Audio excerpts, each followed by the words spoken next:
시청자 여러분, JTBC 뉴스룸을 시작하겠습니다. 우리 정부의 동의를 받아 일본 사도광산이 유네스코 세계문화유산에 등재됐는데 강제노동이란 표현이 빠져 논란이 일고 있습니다. 오늘 일본 정부 브리핑에서도 강제노동이란 표현을 삭제하기로 한국 정부와 협의했느냐는 질문이 나왔는데 일본 관방장관은 외교상 서로 주고받은 상세한 부분에 대해선 답할 수 없다고 말했습니다. 먼저 도쿄에서 정원석 특파원이 보도합니다. 我が国の世界遺産への登録は26件目であり、我が国が誇る類まれなる文化遺産の価値が世界的に認められたということを大変嬉しく思うところでございます。 일본 정부는 오늘 오전 사도광산의 세계 문화유산 등재에 기쁨을 표시했습니다. 다만 왜 조선인 강제노동이란 표현이 빠졌는지에 대해선 아무런 설명이 없었습니다. 구체적인 질문을 해도 답변을 피했습니다. その上でやり取りの詳細につきましては外交上のやり取りでありますのでお答え差し控えさせていただきます。 앞서 요미우리 신문은 강제노동이라는 표현이 빠진 건 양국 정부가 합의한 사항이라고 보도했습니다. 산케이 신문은 조약상 강제노동에 해당되지 않는다는 일본 정부의 기존 입장엔 변함이 없다고도 전했습니다. 일본 정부의 조치가 일본 내에서도 미흡하다는 반응이 있습니다. 強制連行される時の話ですよね。それ聞いてると、これ強制連行でなくて何かなと思いました。もう少し日本が成熟するチャンスかなと。 국내 여론에도 잇따라 물음표가 붙었습니다. 우원식 국회의장은 국회 상임위 전문위원들에게 강제 노동을 빼기로 한 사전 협의가 있었는지 사실관계를 파악하라고 지시했습니다. 반면 대통령실은 사도광산 전시실에 강제성이라는 단어는 없지만 맥락에서 충분히 당시 역사가 인지가 되는 부분이라는 입장입니다. 외교부는 현재 전시물은 급하게 제작됐다며 조속히 더 좋은 재질의 전시물로 교체할 예정이라고 밝혔습니다. 도쿄에서 JTBC 정원석입니다. 우리 정치권의 반응은 엇갈리고 있습니다. 야당은 윤석열 정부를 향해 일본 총독 분야며 강하게 비판하고 있는 반면 여당은 대승적인 한일 관계 개선 노력의 결과물이라고 평가하고 있습니다. 이승환 기자입니다. 민주당은 일본 사도광산의 유네스코 세계유산 등재를 찬성한 윤석열 정부에 대해 대한민국 정부인지 일본 총독부인지 헷갈릴 지경이라고 비판했습니다. 일본 정부가 조선인을 강제 동원한 사실을 인정하지 않고 있는데도 등재에 찬성했다며 일본의 전쟁 범죄 왜곡에 거수기를 자처하고 있다고도 했습니다. 지난해에는 오므라이스 한 그릇에 강제징용 피해자들의 피눈물을 팔아먹더니 이번엔 사도광산 문제까지 일본에 퍼준 꼴이 됐습니다. 개혁신당은 한국 정부의 동의가 사도광산 등재에 결정적 역할을 한 것이라며 일본의 식민지배 정당화에 동조하는 행위라고 비판했습니다. 민주당은 강제노동 표현을 삭제하기로 협의가 있었는지 진상조사에 나선 뒤 사실일 경우 국정조사도 검토하겠다고 밝혔습니다. 국민의힘은 지난 주말 국회 외교통일위 소속 의원들이 성명서를 낸 뒤로 오늘 별다른 입장을 내진 않았습니다. 성명서에선 우리 정부가 일본의 실질적 조치를 이끌어냈다면서 이번 합의가 대승적 한일 관계 개선 노력의 결과물이라고 평가한 바 있습니다. 다만 여권 내부에서도 유승민 전 의원이 조선인 1,500여 명이 강제동원돼 강제노역을 했다는 역사적 사실이 제대로 기록되지 않았다고 지적하는 등 비판의 목소리가 나왔습니다. JTBC 이승환입니다. 일본은 과거 군함도가 세계유산에 등재될 때도 조선인 강제노역을 알리겠다고 약속해놓고 바로 말을 바꾼 바 있습니다. 그런데도 외교부는 이번에 일본으로부터 전시와 추도식 등을 받아냈다며 어음이 아닌 현찰을 받아낸 거라고 강조하고 있습니다. 윤세민아 기자입니다. 9년 전 군함도가 세계유산에 등재될 당시 일본은 국제사회에 이렇게 약속했습니다. A large number of Koreans and others who were brought against their will and forced to work under harsh conditions. 당시엔 강제성 표현이 있었지만 이마저도 말은 금세 바뀌었습니다. 조선인을 강제로 끌고 간 사실이 없다며 강제동원을 부정한 겁니다. 이번엔 아예 강제성에 대한 언급조차 없었습니다. Bearing in mind all the relevant WHC decisions as well as its commitments associated with these decisions and sincerely remembering all the workers at the Sado Island gold mines, especially those from the Korean Peninsula. 결정문엔 한반도 출신 노동자라고 되어 있는데 이는 일본 정부가 강제징용이라는 의미를 부정하면서 사용하기 시작한 용어입니다. 강제동원 관련 표현을 쓰지 않기로 한일 정부가 사전 협의했다는 일본 언론 보도에 대해 우리 정부가 반박하면서 2015년 위안부 합의 때와 닮은 꼴이라는 지적도 나옵니다. 반면 우리 외교부는 2015년 합의는 무효라는 식으로 나왔던 일본을 상대로 명심하겠다는 입장을 이끌어낸 게 성과라는 입장입니다. 외교부 당국자는 일본이 약속한 전시와 추도식 등을 언급하며 과거 일본이 약속만 하고 지키지 않아 어음이 부도가 났다면 이번엔 현찰을 받아낸 것이라고 빗대 말했습니다. 그러나 일본 측에 더 많이 양보했다는 비판은 피하기 어려워 보입니다. 한국 측에서 먼저 선제적인 조치를 취하고 일본이 그에 상응하는 어떤 성의 있는 대응을 한다라고 하는 건 사실 처음서부터 균형추 자체가 일본 쪽으로 좀 치우쳐 있는 그런 외교 구조가 이미 만들어져 있는 상태이기 때문에 JTBC 윤세민입니다. 티몬 위메프 사태의 배후로 지목된 구영배 큐텐 대표가 약 일주일 만에 처음으로 입장을 내놨습니다. 사태를 수습하기 위해 자신의 재산 대부분인 큐텐 지분을 내놓겠다고 밝혔는데 하루도 지나지 않아 조금 전 법원에 기업 회생을 신청했습니다. 진짜 피해자를 구제하겠다는 건지 진정성 논란도 일고 있는데 먼저 정아람 기자가 보도합니다. 티몬 위메프 사태가 눈덩이처럼 커질 때도 계속 침묵을 이어오던 모 회사 큐텐의 구영배 대표가 오늘 첫 입장을 냈습니다. 입장 표명이 늦어진 데 대해 사과하면서 자신이 가진 재산 대부분인 큐텐 지분 전체를 매각하거나 담보로 활용해 사태 수습에 활용하겠다고 밝혔습니다. 또 소비자가 티몬과 위메프로 입은 피해는 약 500억 원으로 추산했습니다. 구 대표는 유동성 마련을 위해 최선을 다하겠다는 입장이지만 판매사 피해 규모는 제대로 파악조차 못한 데다 구체적인 자금 조달 방안도 내놓지 못했습니다. 그런데 오늘 오후 티몬과 위메프가 법원에 기업 회생을 신청했습니다. 오전만 해도 대표의 사제 출연까지 언급했다가 불과 몇 시간 만에 기업 회생을 신청하면서 앞뒤가 안 맞다는 비판도 나옵니다. 실제 회생 절차가 개시될진 미지수인 가운데 이번 사태로 피해를 본 소비자들은 오늘 구 대표 등 회사 관계자들을 상대로 소송을 냈습니다. 지분이 매각될 수 있는 지분인가에 대해서 심각한 의문이 있고요. 그리고 이제 매각해서 만약에 피해 회복을 하더라도 그것은 사후적인 것이지 피해가 발생하지 않은 건 아니기 때문에 그 부분에 대해서는 어쨌든 저희가 이렇게 형사 절차를 계속 받는 방향으로 가고. 검찰도 검찰총장 긴급 지시에 따라 전담 수사팀을 꾸리고 수사에 들어갔습니다. JTBC 정아람입니다. 피해가 걷잡을 수 없이 커지자 정부가 결국 5,600억 원 규모의 긴급 자금을 투입하기로 했습니다.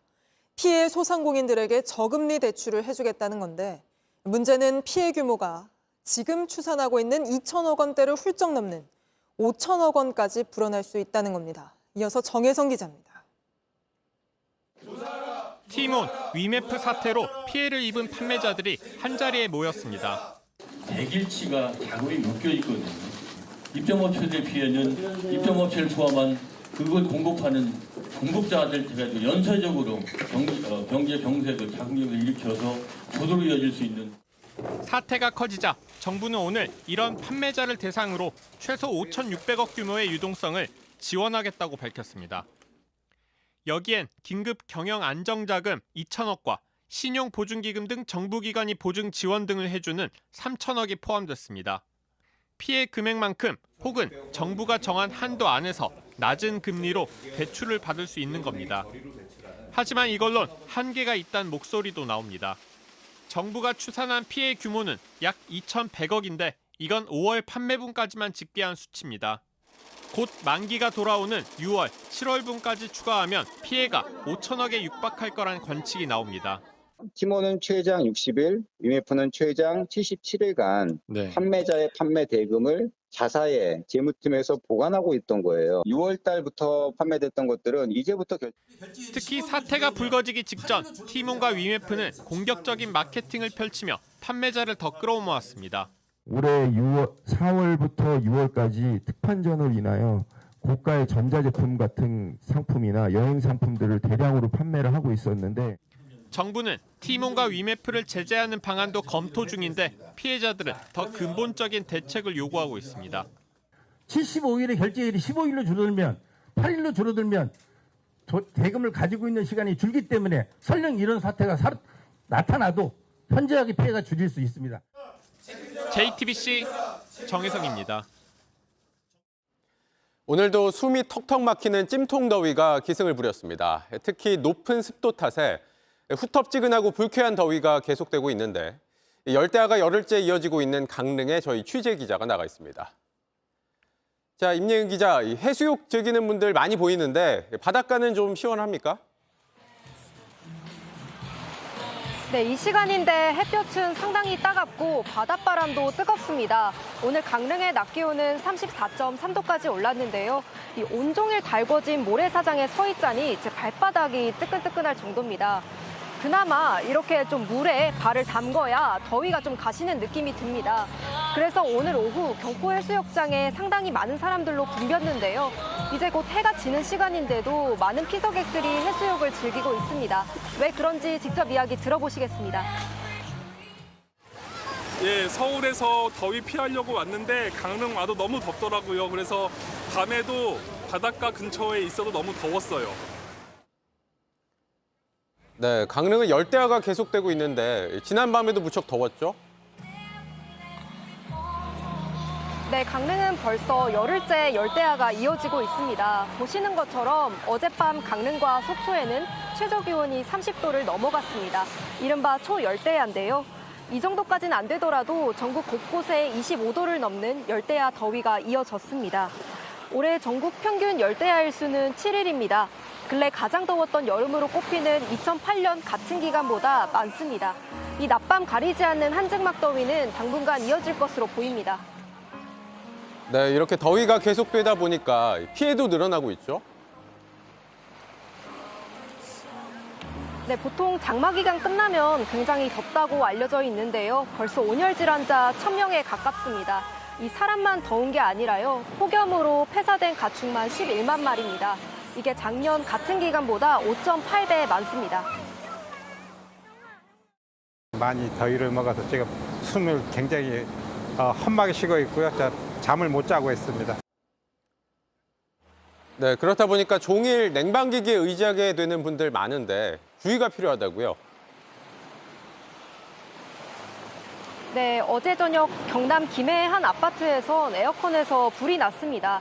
주민 77명이 대피했는데요. 매년 여름이면 에어컨 실외기 화재 이어지고 있습니다. 사고 없도록 주의하셔야겠습니다. 네, 강릉에서 임예은 기자가 전해드렸습니다.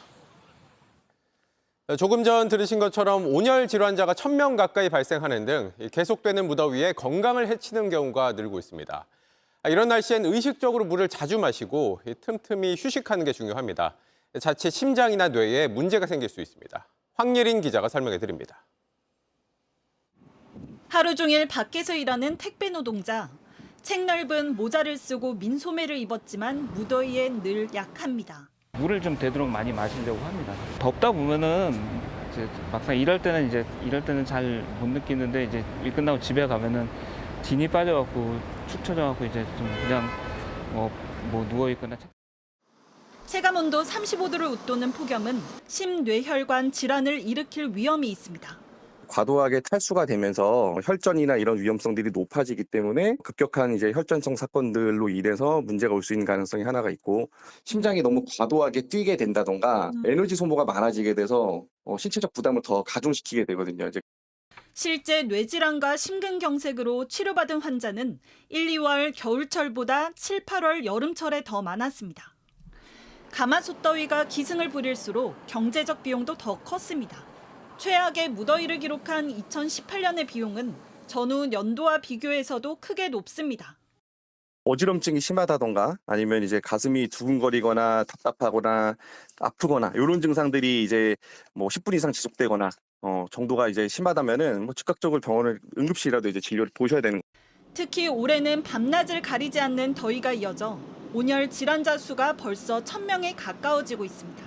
보건당국은 온열 질환자 규모가 역대 최대치를 기록할 것으로 우려하며 야외 활동을 할 때 자주 물을 마시고 쉬어야 한다고 강조했습니다.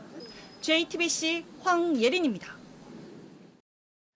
네, 계속해서 오늘의 빨입니다. 손가락과 메달로 만들어낸 숫자 10. 우리 양궁 대표팀만 할 수 있다는 평가가 나온 세리머니입니다. 올림픽 여자 양궁 단체전이 시작된 이후 한 번도 빼놓지 않고 10회 연속 금메달. 미국 언론은 한국이 올림픽 양궁 역사를 완전히 지배했다고 할 정도입니다. 먼저 박사라 기자입니다.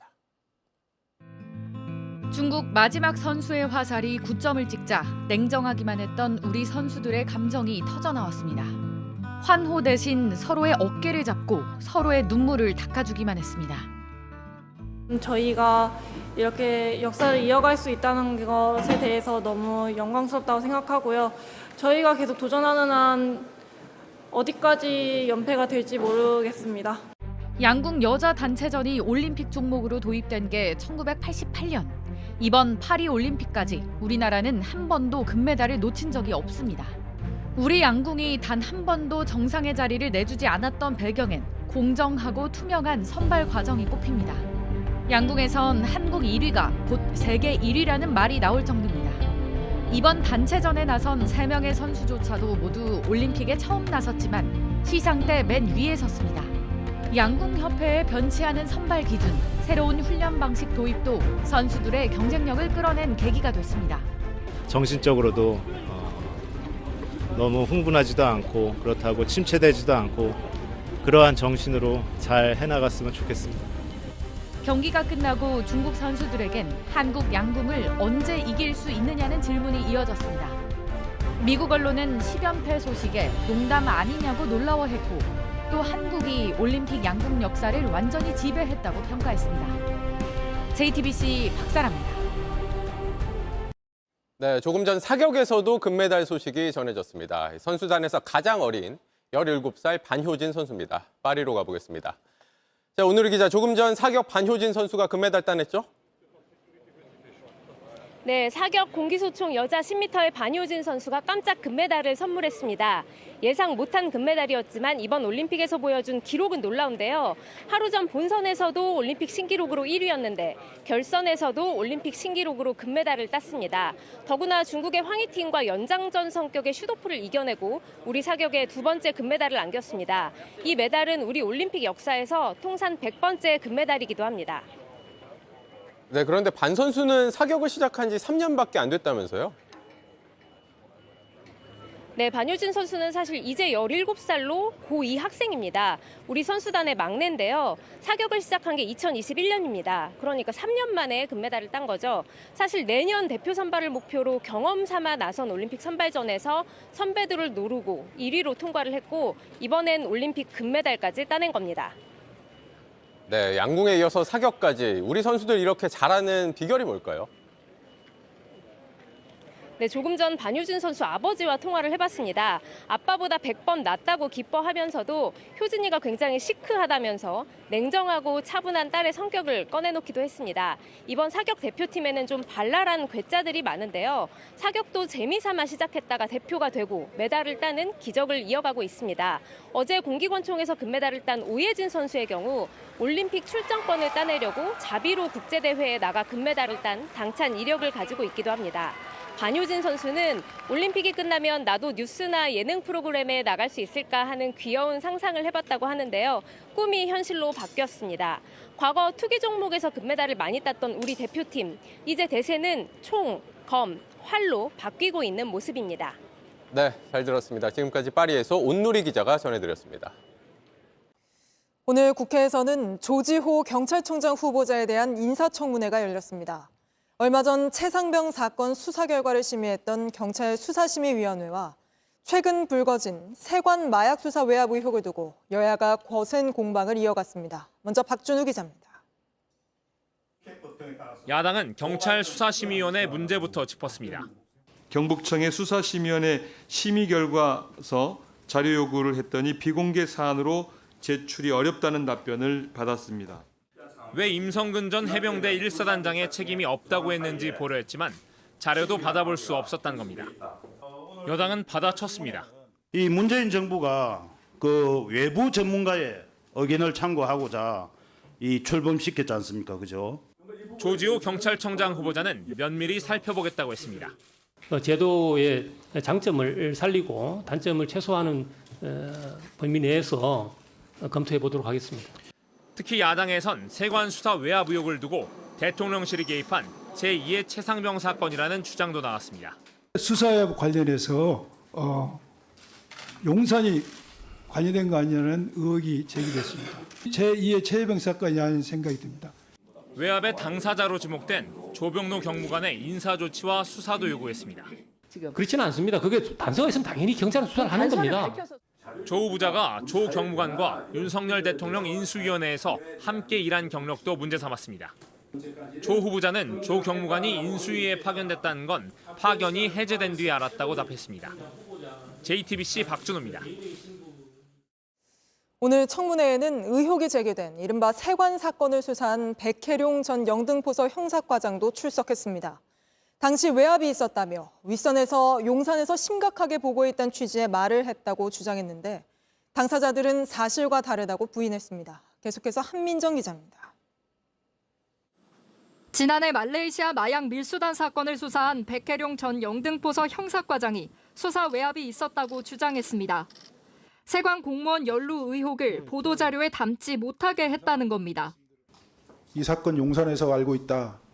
심각하게 보고 있다. 브리핑 연기하십시오. 그래서 제가 다시 묻습니다. 소장님, 제 신뢰가 깨지는 일입니다. 안 됩니다. 했더니 소장님이 지시하는 겁니다. 당시 서울청 생활안전부장이었던 조병로 경무관도 전화를 걸어 관세청 국정감사 때 야당 도와줄 일 있느냐라고 말했다고 했습니다. 인천공항 세관장이 전화를 해서 국정감사에 대비를 위해서 언론 브리핑 내용 중에 세관 직원 언급을 확인했습니다. 제가 직접 전화한 것은 제 불찰이라고 생각합니다.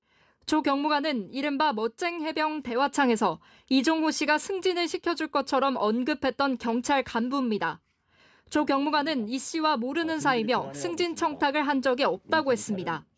당시 영등포 서장은 용산을 언급한 적이 없다며 세관 연루 의혹은 마약 조직원 진술뿐이라 보도자료에 담지 말도록 지시했던 것이라 반박했습니다.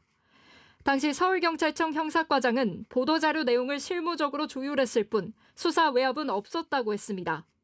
당시 영등포 서장은 대통령실 행정관이, 당시 서울경찰청 형사과장은 영등포 경찰서장이 됐습니다. 백경정은 최근 좌천성 인사를 당했습니다. JTBC 한민정입니다. 국민의힘이 해병대 골프 모임 단톡방을 제보한 김규현 변호사를 검찰에 고발했습니다. 김 변호사가 민주당과 모의해 임성근 전 사단장 구명 로비 의혹을 제기하면서 탄핵 공작을 벌였다며 관련 보도를 한 JTBC 기자도 고발하겠다고 했습니다. 먼저 하예빈 기자 보도 보시고 스튜디오에서 짚어보겠습니다. 국민의힘 소속 법사위원들은 해병대 골프 모임 단톡방의 참여자인 김규현 변호사를 위증 혐의로 고발했습니다. 김 변호사가 이 사건과 관련해 지난주 법사위 청문회에서 민주당과 교감한 적 없다고 했는데 장경태 의원과 만난 게 확인됐다며 위증을 한 거라고 했습니다. 자료를 검증하기 위해 김규현을 만난 것이라고 구질맞은 변명을 했습니다.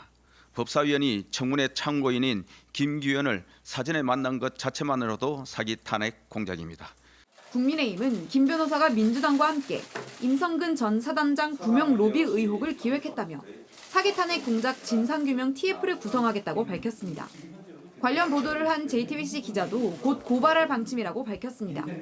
민주당은 단톡방 멤버인 이종호 씨가 구명 로비 의혹뿐만 아니라 경찰 승진 인사에도 개입한 정황이 있다고 비판했습니다.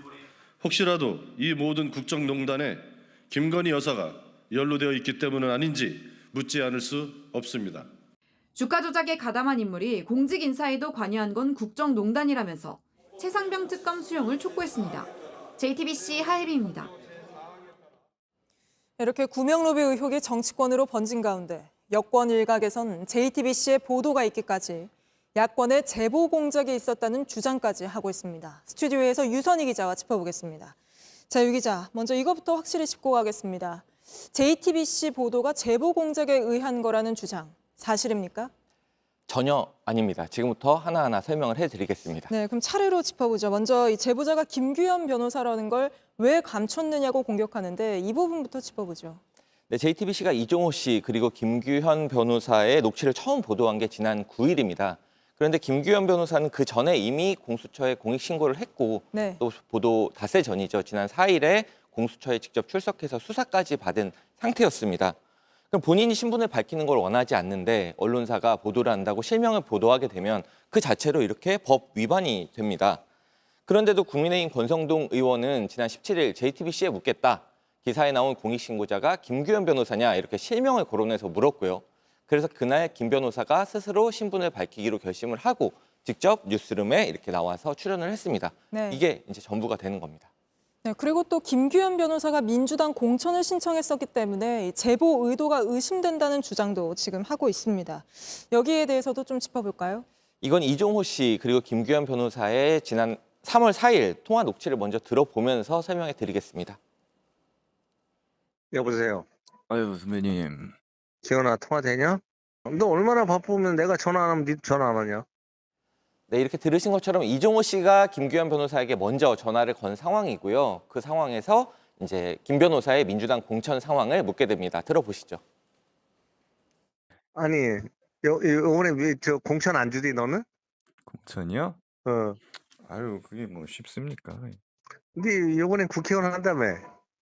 뭐 시도를 뭐 이래저래 알아봤는데 이번에는 좀 쉽지 않지 않을까 싶네요. 네가 파란색으로 갈라 그러니까 그러지. 빨간색으로 갔으면 내가 좀 나섰을 텐데.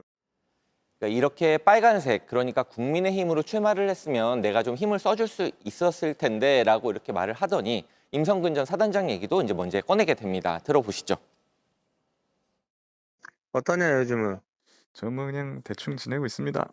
너는 박대령 거기에 쫓아다니냐? 박대령이요? 그러면 제가 해병대인데. 너 임성근이 안 만났었냐? 임사단장은? 만날 뻔 했었죠 그때. 아, 너는 이 성근이를 임사단장을 뭐 안 만났구나. 이쪽 얘기 들으면 이쪽 놈이 맞고 저쪽 놈 말 들으면 저쪽 놈이 맞고. 근데 뭐 그거는 간단합니다 선배님. 그러니까 법적인 걸 떠나서 도의적으로라도 물러났어야죠. 그런 일이 있었으면은. 그러니까 예. 쓸데없이 내가 거기 개입이 돼가지고 사표낸다 그럴 때 내가 그럴 거야. 네, 종합을 해보면 김규현 변호사가 민주당에 공천 신청을 했다는 상태라는 것은 이종호 씨가 이제 알고 있었던 상태에서 임 전 사단장에게 사표를 만류했다. 이런 취지로 먼저 얘기를 꺼낸 상황인 겁니다. 그러니까 이종호 씨가 이렇게 먼저 얘기를 꺼냈던 구명 로비 정황, 이게 정말 진실인지 좀 알아보자. 이게 이제 핵심인 것이지 이종호 씨가 이미 알고 있었던 김 변호사의 정치 이력, 이거는 이제 이번 사안의 본질이 아닌 겁니다. 네, 그리고 김규현 변호사의 주장을 저희가 검증 없이 보도했다. 이런 주장도 하고 있습니다. 저희가 보도할 당시에 공수처는 이미 첩보를 확보해서 확인을 하고 있는 상태였습니다. 저희 보도 전에 수사기관이 이미 움직이고 있었고요. 게다가 저희는 이른바 골프 모임 단톡방, 또 보도 전부터 단톡방 당사자들을 취재를 해왔습니다. 최초 보도 내용을 먼저 들어보겠습니다. 이 씨는 임 사단장과 알고 지냈냐는 취재진의 질문에 대답하기 곤란하다고 했습니다. A 씨 역시 임 사단장과 알고 지냈냐는 질문에 대해 거기에 대해 할 말이 없다고 답했습니다. 임 전 사단장에게도 이 씨와의 모임에 대해 다시 물었지만 취재진의 질문에 답하지 않았습니다. 네, 뿐만 아니라 저희가 보도 전후로 당사자들의 반론도 충분히 보장하지 않았습니까? 네, 언론사 중에서는 유일하게 이종호 씨를 직접 만나서 인터뷰를 하고 또 보도를 했습니다. 네. 뭐 VIP를 언급한 게 후배에게 편하게 얘기했던 허풍이었다라거나 이종호 씨가 그래서 공수처에 자진 출석 의사를 밝혔다는 내용까지도 저희가 먼저 보도를 했습니다. 들어보시죠. 변호사를 통해서 공수처에 연락을 드렸습니다. 그래서 빨리 불러달라, 자진 출동하겠다. 그리고 통화 기록 바로 제출하겠다. 네, 일방적으로 무슨 구명 로비가 있었다 이렇게 반정해서 보도한 게 아니라 이종호 씨가 허세였다. 그러니까 뭐 로비는 없었다. 그래서 내가 직접 출석해서 소명을 하겠다라는 내용까지도 최대한 듣고 반영하고 또 내용을 확인하려고 노력을 했습니다. 이 밖에 대통령 경호처 출신 송모 씨하고도 제가 직접 통화를 했고 또 대통령실의 입장도 반영을 했습니다. 네, 그리고 또 이 김규현 변호사가 이 의혹이 가십이라고 했는데도 JTBC가 억지로 보도했다. 이 주장은 어떻습니까?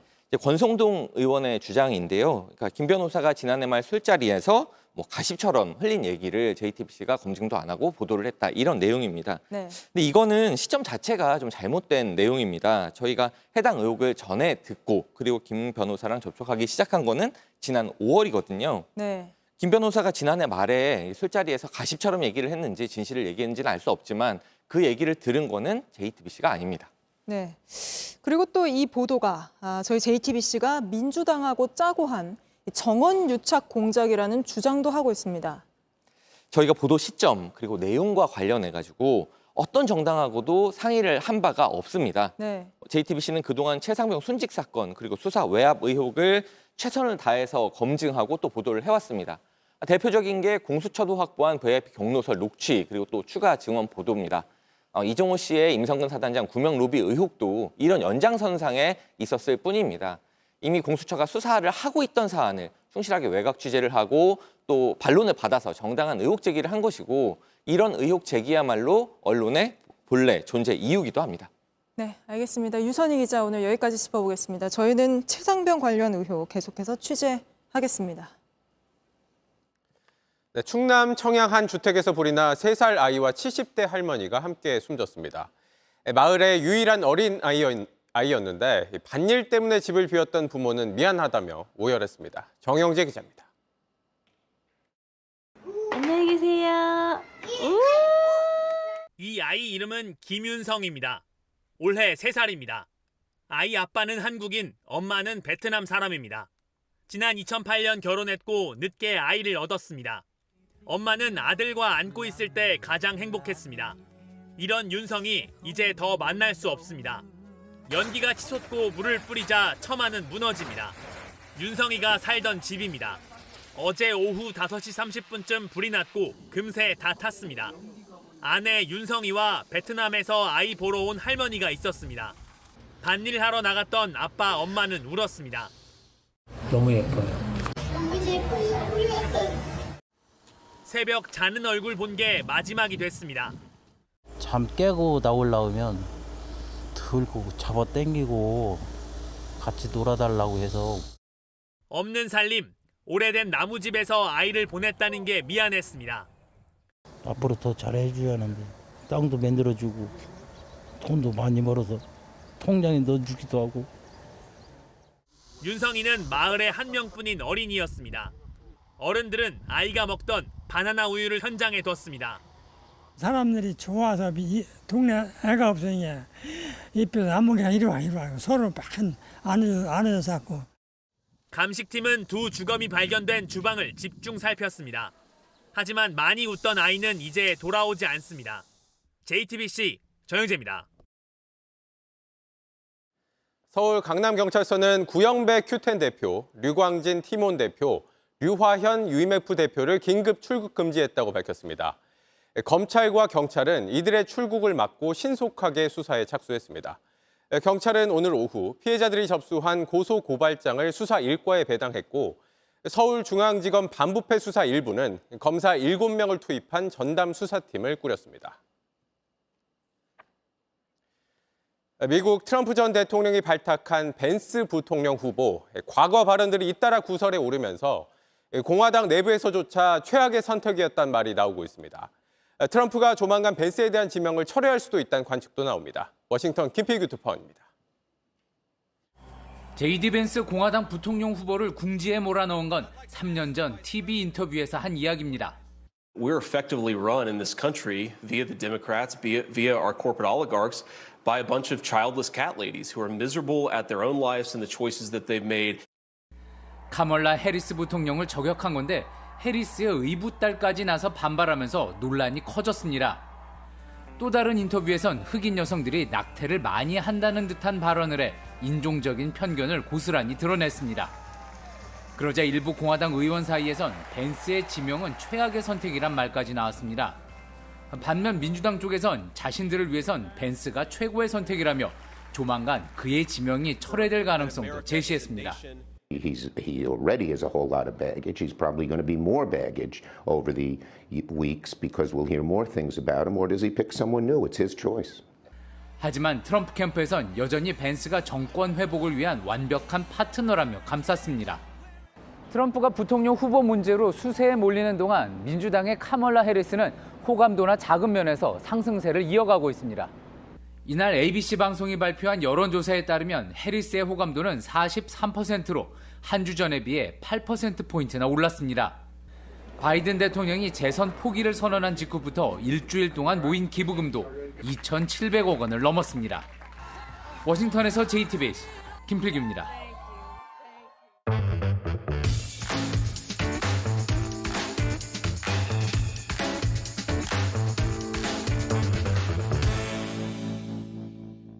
돌아온 비하인드 뉴스 이성대 기자와 함께하겠습니다. 자, 이 기자, 첫 번째 키워드부터 볼까요?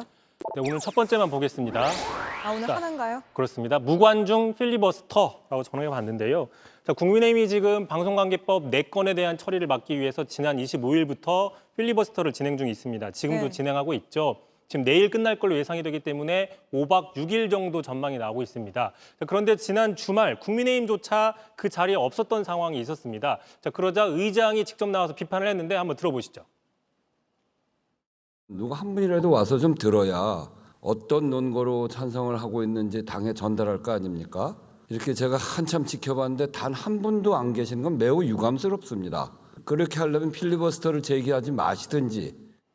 네, 그러니까 여당이 신청한 필리버스터인데 정작 자리를 지키지 않았다는 거군요. 근데 여당이 이렇게 한 특별한 이유가 있었습니까? 일단 그 필리버스터는 그 무제한 토론을 통한 합법적인 의사진행 방해를 얘기를 합니다. 회기가 얼마 남지 않았다면 시간을 끌어서 법안을 폐기시킬 수 있기 때문에 효과가 있지만 지금 같은 경우에는 불과 하루 이틀 정도 법안 통과를 미루는 정도라서 효과가 좀 적다. 그러다 보니 여당에서도 막상 신청해놓고 의지가 좀 약한 게 아니냐 이런 분석들 나오고 있는데요. 네. 어쨌든 여당에서는 당시에 정책 토론이 아니라 여당을 비판만 하기 때문에 자리를 비웠다 이런 해명도 했습니다. 실제로 당시 박 의원이 여당을 향해서 약간 비속어를 썼는데 그 장면 한번 보시죠. 의장님 계세요? 예, 죄송합니다. 좋은 말 쓰겠습니다. 의장님 안 계시면 나쁜 말 한 번 쓰려고 했습니다. 이런 정말 의원님들, 국민들은 다 보고 계십니다. 그러니까 국민들 보고 계십니다. 지금 마이크를 이렇게 치우고 욕설을 한 건가요? 그렇습니다. 마이크를 끄고 했기 때문에 아마 속기록에는 남지 않을 가능성이 있는데 참고로 그 토요일 오후에 저 장면이 나왔는데 국민의힘에서는 비판 논평이 나온 건 오늘 오후에서야 나왔습니다. 왜 그렇죠? 참고로 지난 이달 초였죠. 김병주 민주당 의원이 정신 나간 국민의힘 의원들이라고 얘기해서 강하게 비판하면서 곧바로 논란이 된 적이 있었는데 그에 비하면 상당히 이례적인데 그만큼 이번에 필리버스터에 대해서 정치권 모두가 관심도가 떨어지고 있는 게 아니냐 이런 분석이 나오고 있는 겁니다. 네. 참고로 박선원 의원 지금 10시간 넘게 현재로선 최장 기록을 기록했는데 그 과정이 길다 보니까 노래도 하고 또 특정인 성대모사도 한 이런 진풍경도 벌어졌습니다. 계속해서 보시죠. 열심히 국회의원들이 일할 줄이야. 예전에 미처 몰랐어요. 하면 안 되겠죠. 이렇게 하면 또 그러지 마 이러셔서 예전에 미처 몰랐습니다. 이 박지원이 언론은 지원한다 해서 박지원이다. 언론은 간섭하지 않는다. 박선원 의원, 네. 하고 싶은 말은 많겠으나 토론에 집중해 주십시오. 네.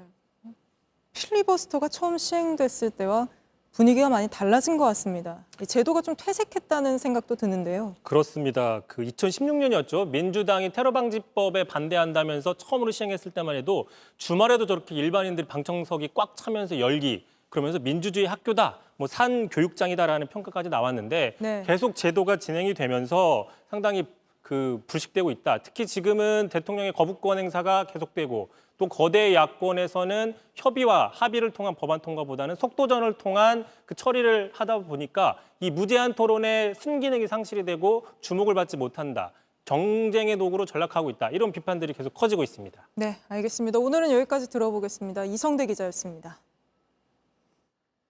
다음 소식입니다. 결혼 준비할 때 다 한다는 스드메, 스튜디오 사진, 드레스, 메이크업까지 이게 부르는 게 값이라 예상을 훌쩍 넘는 경우가 많습니다. 정부가 이런 결혼 준비 관행도 저출생의 원인 중 하나라고 보고 표준 약관을 만들기로 했습니다. 조보경 기자입니다. 내년에 결혼하는 예비 신부 A씨. 웨딩 스튜디오 업체와 계약을 맺었는데 원본 구매 비용 44만 원을 별도로 내야 했습니다. 스튜디오 비용은 또 따로 다 내잖아요. 의뢰 입장 되는 것 같아요. 촬영 후에 계속 추가 결제를 유도하는 업체도 있었습니다. 장당 보정 비용이 33,000원이 추가된다. 그래서 이거 무조건 넣어야 된다. 이런 식으로 계속해서 장을 추가하게끔 막 만들더라고요. 계약 전엔 웨딩드레스를 입은 모습을 촬영하지 못하게 해 직접 소비자가 그림을 그려야 할 판입니다. 사진 촬영 자체를 못하게 해가지고 스케치했어요. 약간 완벽하게 비교하기가 좀 어렵죠. 정부가 턱없이 비싼 가격과 부대 서비스에 끼워 팔기 등 신혼부부들의 피해가 컸던 이른바 스드메의 표준 약관을 만들기로 했습니다. 저출산 고령사회위원회는 오늘 이를 포함한 저출생 추가 대책을 내놨습니다. 공공임대주택에는 출산 가구가 1순위로 입주할 수 있게 하고 가구원이 적을수록 좁은 집을 선택하게 한 기준도 없앴습니다. 이러면 올해 10월부터 시행됩니다. 또 중소기업이 직원의 육아휴직 등 빈자리가 생겼을 때 대체 인력을 더 잘 채용할 수 있게 지원금을 월 120만 원으로 확대한다는 내용도 포함시켰습니다. JTBC 조보경입니다.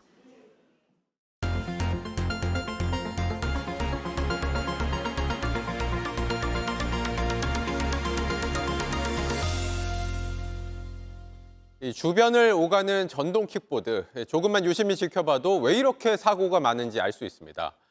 특히 한 대에 2명 이상 타는 건 기본인데 청소년들은 이걸 이치기라고 부릅니다. 본인만 위험한 게 아니라 다른 사람까지 위험에 빠뜨리는 이치기. 밀착 카메라 이가혁 기자가 얼마나 위험한지 보여드립니다. 밤길을 질주하는 전동 킥보드. 한 명만 타야 한다는 규정을 어기고 2명이 타는 속칭 이치기입니다. 안전모도 쓰지 않았습니다. 한참을 달리는 이들을 직접 따라가 봤습니다. JTBC 취재진인데요. 2인이서 타시는 게 왜 그런지 궁금해가지고. 그냥 둘째 어딜 가야 되는데 이게 앱이요. 성인 인증을 해야 된단 말이에요. 근데 저희 둘 중에도 한 명밖에 안 돼 있어서 아빠도 가득한다고. 그럼 성인이시긴 한 거죠? 아니요, 19살. 19살이요? 고등학교 다녀요. 원동기 2종 면허가 있어야 되잖아요. 네. 그건 어떠세요? 그건 있으세요? 그거는 앱에서 안 해도 탈 수 있어요. 심지어 뒤에 타다가 다친 적이 있다고 합니다. 제 친구가 3명이서 타다가 엄청 크게 넘어졌어요. 저도 기술을 했어요. 타다가? 네. 넘어져서? 뛰어져서. 그때도 친구랑 타다가? 그때는 제가 뒤에 탔어요. 운전은 제가 안 했어요. 이 학생, 제가 기자가 아니라 경찰이었다면 동승자를 태웠으니 범칙금 4만 원, 무면허니까 범칙금 10만 원, 안전모 미착용으로 또 범칙금 2만 원입니다. 특히 2인 탑승 전동 킥보드는 보행자에게도 흉기가 될 수 있습니다.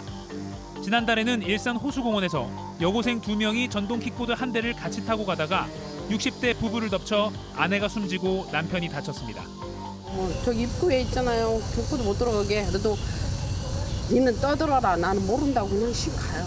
저희 여기 단속반이 있거든요. 그분들도 잡는 것도 너무 빠르니까 못하는 거죠. 친구와 함께 킥보드를 탄 여고생은 한순간에 경찰 수사를 받는 피의자가 됐습니다.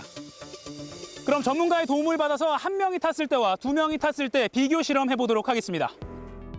우선 학생들 말대로 면허 입력을 건너뛰어도 타는데 아무 문제가 없었습니다. 운전면허가 등록되지 않았어요 라고 했는데 제가 만약에 면허가 없다고 가정하고 다음에 등록하기를 해도 그냥 이렇게 넘어갑니다. 첫 번째 실험은 장애물 피하기. 바퀴가 작아 혼자 타도 방향 전환이 쉽지 않은데 사람을 한 명 더 태우니 중심 잡는 게 쉽지 않습니다. 두 번째 실험은 돌발 상황 피하기입니다. 킥보드를 타고 가다 옆에 주차된 차 문이 갑자기 열린다면 한 명일 땐 비교적 안정적으로 피할 수 있었습니다. 2명일 땐 방향 전환 자체가 쉽지 않고 힘을 주면 과하게 방향이 꺾여 2차 사고 가능성도 컸습니다. 2명 이상 타면 운전이 힘들어지는 것도 있지만 뒤에 탄 사람도 위험에 크게 노출됩니다. 앞사람 등 말곤 보이는 게 없기 때문입니다. 과속 방지턱을 넘는 실험. 만약 앞에 방지턱이 있다고 운전자가 알려주지 않는다면 뒤에 탄 사람은 무방비로 킥보드에서 나가 떨어질 수도 있습니다. 그래서 저와 인터뷰한 여고생도 뒷친구에게 신호를 줘야 한다고 말했습니다.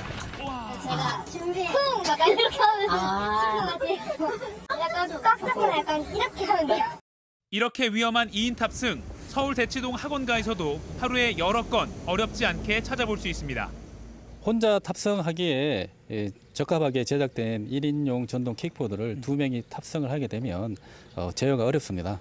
돌발 상황이 닥쳤을 때는 피할 수가 없는 상황이 되게 됩니다. 음주운전을 우리는 잠재적 살인 행위라고 부르는데 주저하지 않습니다. 이제는 이런 전동 킥보드를 2명 이상 탑승하는 것도 그렇게 부를 수 있을 것 같습니다. 너무 과한 표현 아니냐라고 하기에는 일어나고 있는 사고가 너무나 많습니다. 밀착 카메라 이가혁입니다.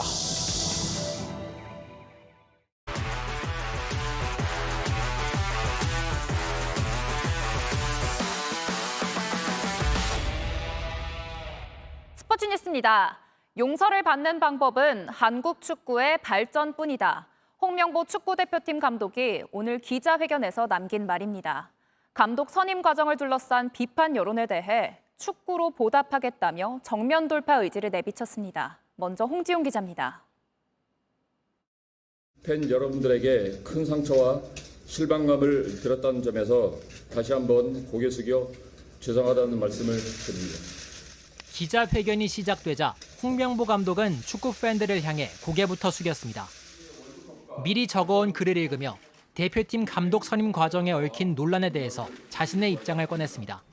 실망하신 팬들에게 용서받는 방법은 제가 제 자리에서 대한민국 축구 대표팀 성장과 발전을 이끄는 길뿐이라고 생각합니다.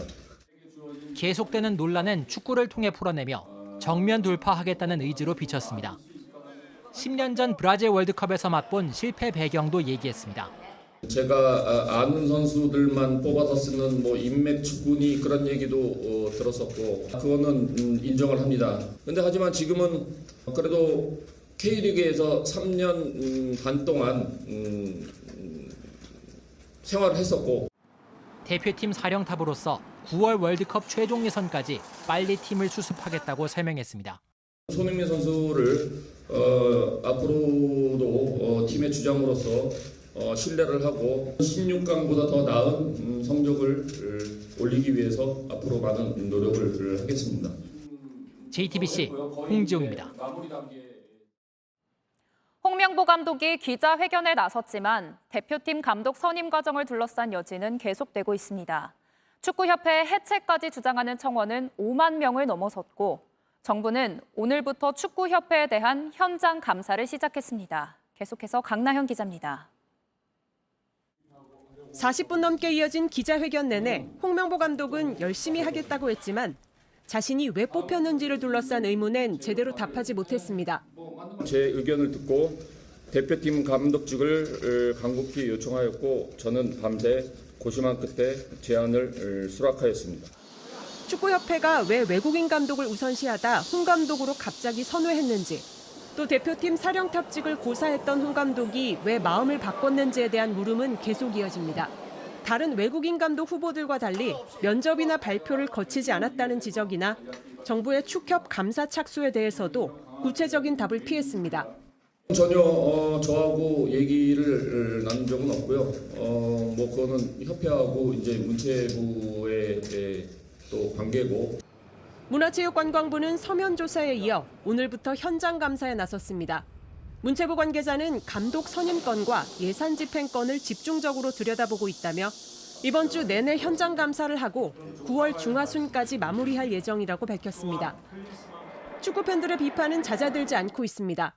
축구협회 감사에 이어 해체까지 요구하는 국회 국민청원은 지금까지 5만 명 넘게 동의하면서 국회 해당 상임위의 심사를 받게 됐습니다. JTBC 강나현입니다. 넥스트 손흥민, 외신에선 이 선수를 이렇게 부르죠. 이젠 K리그를 넘어 프리미어리그 토트넘과 계약한 고3 학생 양민혁 선수인데요. 손흥민 선수가 양민혁에게 전한 말도 눈길을 모으고 있습니다. 정수아 기자입니다. 토트넘 유니폼에 사인을 하고 새 유니폼을 입은 채 나타난 양민혁. 고등학교 3학년이 K리그에서 프로 선수로 뛰고 있는 것도 놀라운데 데뷔하자마자 프리미어리그를 밟게 됐습니다. 토트넘은 어제 한국 투어 시작에 맞춰 양민혁 영입을 공식 발표했습니다. 2030년까지 6년 장기 계약을 맺은 양민혁은 남은 시즌을 마치고 내년 1월 합류할 예정입니다. 메디컬 테스트를 받으면서 손흥민을 직접 만나 조언도 들었습니다. 지금 되게 잘하고 있다고 해주셨고 또 영어 공부도 많이 하라고 해주셔서 또 와서 보자고 이렇게 말씀해 주셨어요. 한솥밥을 먹게 된 뒷배경에도 손흥민이 있었습니다. 손흥민 선수는 대한민국의 캡틴이기 때문에 더 선택하는 데 있어서 더 좋은 영향을 끼쳤던 것 같아요. 정말 아직까지 실감이 안 나고. 구단은 소셜미디어에서 토트넘에 온 것을 환영한다면서 양민혁을 소개했습니다. 저의 플레이 스타일은 매우 저돌적이고 또 1대1 능력과 빠른 스피드를 가지고 있기 때문에 마무리 능력도 좋다고 할 수 있습니다. 떠들썩했던 이적 소식이 진짜로 굳혀지기까지 양민혁은 골 하나와 도움 하나를 더 추가해 올 시즌 벌써 8골을 넣고 도움 4개를 올렸습니다. 양민혁은 유럽으로 직행한 K리거 중 최고 수준의 이적료를 받은 걸로 알려졌습니다. 이틀 뒤면 팀 K리그의 일원으로 토트넘 선수들을 처음 만나 맞대결을 펼칩니다. JTBC 정수아입니다. 넘어진 상대 선수에게 이렇게 손을 내미는 장면부터 뒤로 밀려나면서도 쭉 다리를 뻗은 이 장면까지 오상욱 선수의 모든 것이 조명되고 있죠. 시상식이 끝나고도 여기저기서 축하받느라 정신이 없는데 금메달 말고도 눈에 띄는 게 있습니다. 오상욱의 손에 길쭉한 상자가 들려있네요. 대체 어디에 쓰는 물건일까 본인도 궁금해하면서 열어봤는데 알록달록 커다란 포스터가 담겨 있었습니다. 파리올림픽 경기장을 담은 이 포스터. 프랑스 유명 일러스트레이터가 넉 달 동안 무려 2,000시간을 들였다고 하는데요. 연필 작업부터 색을 입히는 일까지 모두 손으로 하나하나 완성했다고 합니다. 이 안에 모두 8개의 파리올림픽 마스코트가 숨겨져 있다고 하는데 오상욱 선수는 마스코트들을 다 찾을 수 있을까요? 홀까지는 8m 거리, 툭 밀어친 공이 한참을 굴러가더니 그대로 홀컵에 빨려 들어갑니다. 더구나 이게 이글 퍼트였네요. 최경주 선수는 이 순간에 주먹을 불끈 쥡니다. 우승을 예감한 거겠죠? 올해로 54, 탱크는 녹슬지 않고 앞으로 나아가네요. 최경주는 한국인 최초의 시니어 메이저 대회 우승 기록도 하나 더 추가했습니다.